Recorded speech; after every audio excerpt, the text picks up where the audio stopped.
Vijay Hazare trophy रे ओडिशा को जिताइले पोदार और मुंडे। ओडिशा रे यह द्वितीय विजय।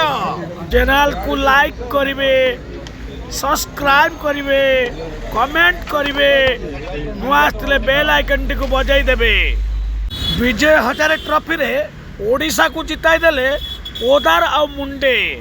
बेंगलोर रे अनुष्ठित तृतीय मैच विजय हजारे ट्रॉफी रे ओडिशा प्रथम टॉस जीति आंध्र प्रदेश कैप्टेन नीतीश कुमार रेड्डी को बैटिंग पई निमंत्रण करथिला। ओडिशा रो अधिनायक विप्लव सामंतराय प्रथमे बॉलिंग करने को निष्पत्ति नैतिले। आंध्र प्रदेश रो बैटिंग एतटा भल नथिला, प्रथम रु से झुंटी थिला। तथापि 22 वर्षीय एसडीएनवी प्रसाद अर्धशतक हासिल करथिले। 64 बॉल 66 रन आंध्र प्रदेश सपक्ष करथिले। निर्धारित 50 ओवर रे आंध्र प्रदेश मात्र 221 रन ले 10 विकेट हराइथिला। ओडिशा पक्षर गोविंद पुदार 3टी विकेट नैथिला बेले विप्लव सामंतराय 3टी विकेट नैथिले।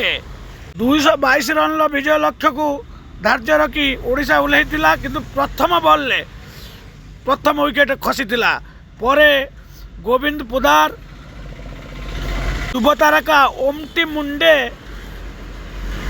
दुई जन मिसी 166 रन इनिंग्स खेली। ओमटी मुंडा 91 रन करथिबा बेले गोविंद पुदार 89 रन करथिले।